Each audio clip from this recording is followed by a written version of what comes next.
Student elections go virtual. Every year, the George Washington University conducts their student association elections. The student body chooses a president and vice president who they think will best represent their interests and affect change at the university.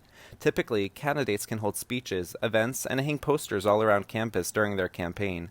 George Washington students, however, have not been on campus since last March due to the pandemic, changing every aspect of the election process for both candidates and voters. This year, the 5 students who ran for president and 2 for vice president were forced to campaign completely virtually, turning to social media and the internet to attract voters. So outreach was everything on this virtual campaign. So obviously I was blasting something out on social media on both my campaign and my personal once or twice a day. I was doing IGTVs every couple of days. And then on election day, to make sure we got out those votes, we were utilizing GroupMe's, social media, making graphics to blast out everywhere. It was all about making sure that we got to everybody possible that we can. With no in-person events on campus for campaigning, there was worry that there would be less engagement with the elections than previous years. After all, many students are living at home, attending virtual classes, and not having that typical college experience.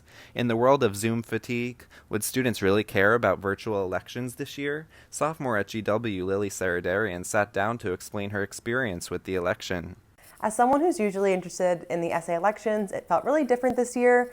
I'm living off campus, attending school online, and not really feeling all that connected to GW right now. And it was really cool to see candidates campaigning online and interacting with students, but I really hope things get back to normal next year. Candidates had to buckle up this year and do everything in their power to connect with students virtually. This meant getting creative and thinking outside the box on ways to draw on voters. Instagram Live question and answers, Zoom debates, and enticing social media graphics were just some of the ways candidates adjusted to the circumstances. I think a lot of candidates still found some really awesome ways to engage voters, and I think this is the most engaged voter population that we have ever seen in terms of how many student organizations were endorsing candidates, in terms of how many interactions social media's posts have gotten. And so I think it's really changed the way that SA elections will be moving forward in the future. Looking ahead to next year, the university hopes to loosen COVID restrictions, allowing candidates to blend social media outreach with in-person campaigning.